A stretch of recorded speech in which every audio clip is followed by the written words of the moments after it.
ह्यो मासो कसलो आसा तो वळखलास? म्हाकाय पहिल्यांदाच वाटला ही तांबोशी आसा की काय, पण हेका रूपचंद म्हणटत असा म्हाका माशेवाल्यांनीच सांगले. कणकवलेच्या मार्केटात ना मालवणचे माशे येयल्ली तेंच्यांनी सांगितले. म्हाकाय नवाल वाटला, माणसाचं नाव माशाक कसा?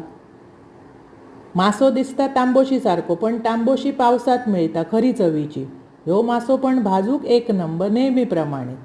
त्यांना बारीक असो पातळ कापून दिल्या, व्यवस्थित नीट करून दिलास ना तो करूक बरो पडता. म्हणजे तळूचो आसा ना म्हाका चुरचुरीत तो.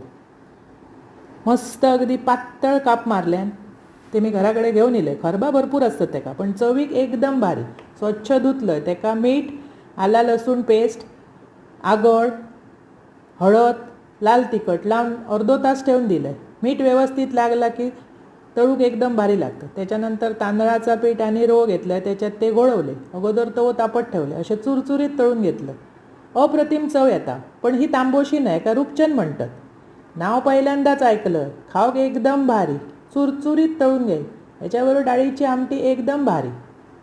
आज रविवार ना, रूपचंद घेऊन येलं.